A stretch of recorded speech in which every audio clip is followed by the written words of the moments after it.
नमस्कार.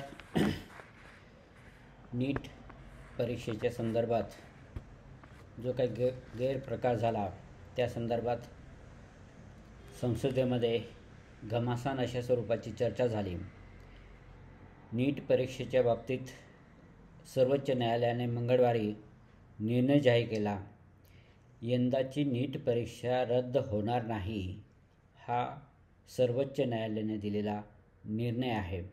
न्यायालयाने असं स्पष्ट केलं की नीट परीक्षेमध्ये गैरव्यवहार झाले या संदर्भात पुरेशी सबळ असे पुरावे उपलब्ध नाही, परंतु माझ्या मते पुरावे उपलब्ध आहेत.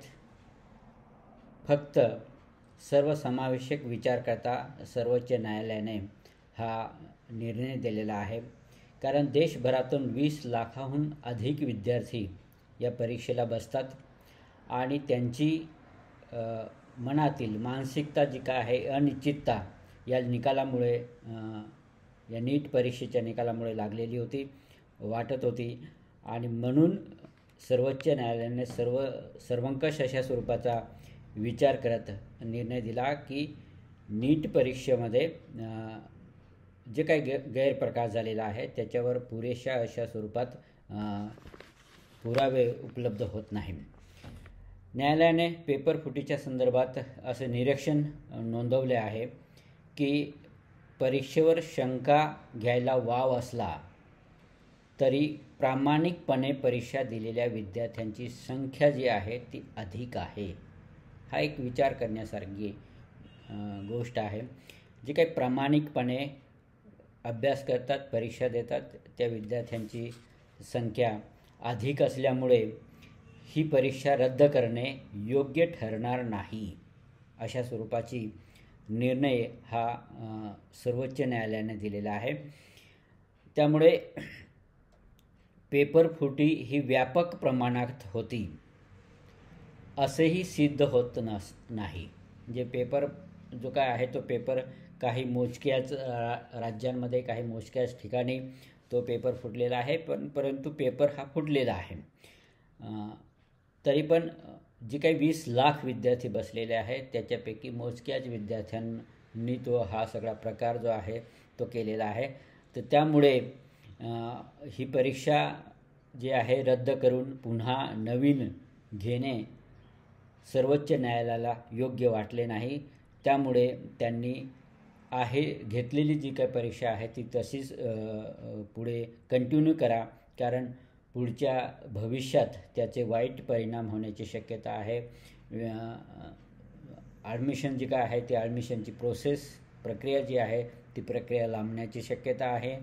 त्याचबरोबर पुढचं यातनं जे काही पुढे परीक्षेतनं विद्यार्थी तयार होणार आहेत त्याचाही एक परिणाम होण्याची शक्यता आहे. या ठिकाणी एक महत्त्वाची चर्चा जी आहे ती चर्चा धर्मेंद्र प्रधान या केंद्रीय शिक्षण मंत्र्यांनी न्यायालयाच्या निकालानंतर जी काही प्रतिक्रिया दिली त्यावर प्रकाश टाकणे मला अधिक सोयीचे वाटते.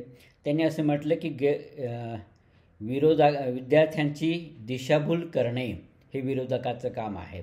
विरोधकांचं दिशाभूल करणे अशा स्वरूपाचं कुठलेही काम विरोधक करत नाही, परंतु हे चुकीचं शिक्षण मंत्री धर्मेंद्र प्रधान हे वक्तव्य करत आहे. समाजामध्ये देशामध्ये जी काही चुकीच्या पद्धतीने अराजक अशा स्वरूपाचे प्रयत्न चालत असतील त्याला कुठेतरी संसदेमध्ये वाचा फोडणे हे विरोधकांचं काम आहे आणि ते विरोधकांनी केलेलं आहे. मला असं वाटतं की विरोधकांनी जे काही संसदेमध्ये याच्यावर चर्चा घडवून आणली, जी काही एकूण सगळी चर्चा केली तर ती योग्यच होती. म्हणून कुठेतरी ही सर्वोच्च न्यायालयाला अशा स्वरूपाचा निर्णय जो आहे तो निर्णय द्यावा लागला. नीट पुन्हा घेण्यात यावी या संदर्भातले जे काही वेगवेगळे याचिका दाखल केलेल्या आहेत ते त्या रद्द करण्यात आल्या आहे. दिल्लीतील हजारीबाग या ठिकाणी प्रश्नपत्रिका जी आहे ती प्रश्नपत्रिका फोडण्यात आली. त्या शाळेत ज्या खोलीत प्रश्नपत्रिका ठेवण्यात आलेल्या होत्या तिथे ती फोडण्यात आली. त्याच्या छायांकित प्रती ज्या आहेत त्या प्रती तयार करण्यात आल्या आणि मग त्या लिमिटेड अशा स्वरूपात त्या वाटण्यात आल्या किंवा त्या विद्यार्थ्यांपर्यंत पोहोचवण्यात आल्या. हे सबळ पुरावे केंद्रीय गुन्हे अन्वेषण विभाग म्हणजे CBIने न्यायालयात सादर केलेले आहेत. याचा अर्थ हा पेपर जो आहे तो पेपर नक्कीच फुटलेला आहे, परंतु सर्वसमावेशक विचार करता ती परीक्षा रद्द करण्यात आलेली नाही.